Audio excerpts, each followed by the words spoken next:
25 കോടിയുടെ ഓണം ബമ്പർ അടിച്ച ഭാഗ്യവാനെ ഒടുവിൽ കണ്ടെത്തി. എറണാകുളം നെട്ടൂരിലെ പെയിന്റ് കടയിലെ ജീവനക്കാരൻ ശരത് എസ് നായരാണ് ആ കോടിപതി. ആലപ്പുഴ തുറവൂർ തൈക്കാട്ടുശ്ശേരി SBI ശാഖയിൽ ശരത്ത് ടിക്കറ്റ് ഹാജരാക്കി.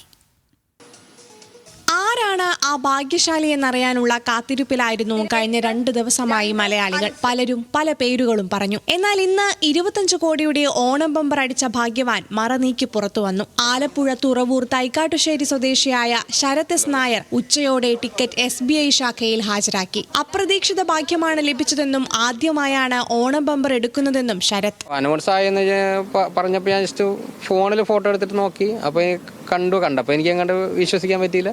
അതിനുശേഷം പിന്നീട് വീട്ടിലൊക്കെ പോയി വീണ്ടും 2-3 പ്രാവശ്യം ചെക്ക് ചെയ്തതിനു ശേഷമാണ് നമുക്കൊരു നമ്പർ കറക്റ്റ് ആണെന്നുള്ളൊരു കൺഫർമേഷൻ. 12 വർഷമായി നെട്ടൂരിലെ പെയിന്റ് കടയിൽ ജോലി ചെയ്യുകയാണ് ശരത്. ഓഫീസിലേക്ക് പോകും വഴിയാണ് ഓണം ബമ്പർ എടുത്തത്. നിലവിലുള്ള സാമ്പത്തിക ബാധ്യതകൾ തീർക്കണമെന്ന് മാത്രമാണ് ഇപ്പോഴത്തെ ആഗ്രഹം. നമുക്ക് വീടുണ്ട്, അതിൻ്റെ കുറച്ച് കടങ്ങളും കുറച്ച് കാര്യങ്ങളൊക്കെ എല്ലാം ഉണ്ട്. പിന്നെ എല്ലാവരും ഫാമിലിയായിട്ട് തീരുമാനിച്ചിട്ട് മുന്നോട്ട് നീങ്ങാം എന്നുള്ള.